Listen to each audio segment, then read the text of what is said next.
Assalamu alaikum. Hıdırsan kovma. Yaxşı kovma adaylar kovtaklar. Kovdan sarıklar. Ne diyor? Tamam. Ne kek satıyorsun oğlum? Ay. Workshop bot. Urulun mu? Toyda mı? Ne yapmalı? Leyla.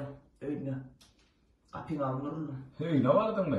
Abi bolmana bir kıydın oyunu varsan urulur da doğanırdı mı? Tort edecek kollu. Öğdün. Doğulanır var mı? Sen kötünüp görsün ya. Kadar şu vaatlar için şol önemli meselemine ve söygülüğü mutladım ha. Söygülüğü mutlanda ne emeden öyle tort etinde ödüm mahkemenin urulacağımın düşünüp koyarsa yasına belli oturuyor ya. Urulun değil mi? Yok o varttırlar. Mod dastavka var. Can ediyen, sağlıksını veriyen, öldür, ertip, kovuşurup, neside hıdır tak neme, hıdır ket neme, hıdır can uğratı deyip veriyor. Düştün mü? Sonra o gün canet Instagram'dan ya mod dastavka. Veya şeyde var dastavka şey atar değil Ha. Mod dastavka.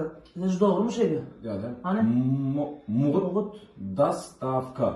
Böyle papsatı da papsatı. Aha. Böyle yaşıl neme, böyle mi, karaca böyle mi? Şu numara canet aynen. Bugün canet çamaş var. Liboy yurttan ne min tölap diye foğulu kurup koyuyor. Arkayın olarak böyle mod dastavka deyip sonra değil yani oğlanlar tuvaleme təyədə işləp başladılar. Ödüm sağlıqsını verbilsem oğlu Belarusya oğladasını efede şolar ertip veriyor. Hayf yurt oradan Qatar. Yo mena bari şu Leyla oynadı. Barışan qarashan. Şeyler dastavka etsin. Ne? Tortu olacak mı yine? Tortu mu olacak? İki tane foğulu olacak. Alo. Assalamu alaikum. Mod dastavka mı? Ağam, Ferhat dinle beni. Çoğu bir çübleğinin fağa giriyor ama. Birinci doğum ikinci pade. 24. ay ağam.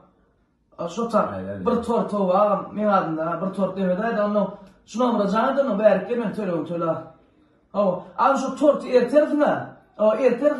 Ayal maşkara çıktı tort ver ağam ha. Değil çıkmalı. Şu çıktı tort ver. Onu doğan çıktı ağam bir şapbat ödünü berayda menine dastavka jom olay. Böyle mi ağam?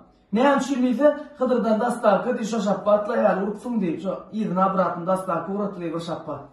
Böyle ağam tamam. Arkayın bari şapbatın yanlar ya da tamam. Dur, kara şarkı. Şuraya sordum.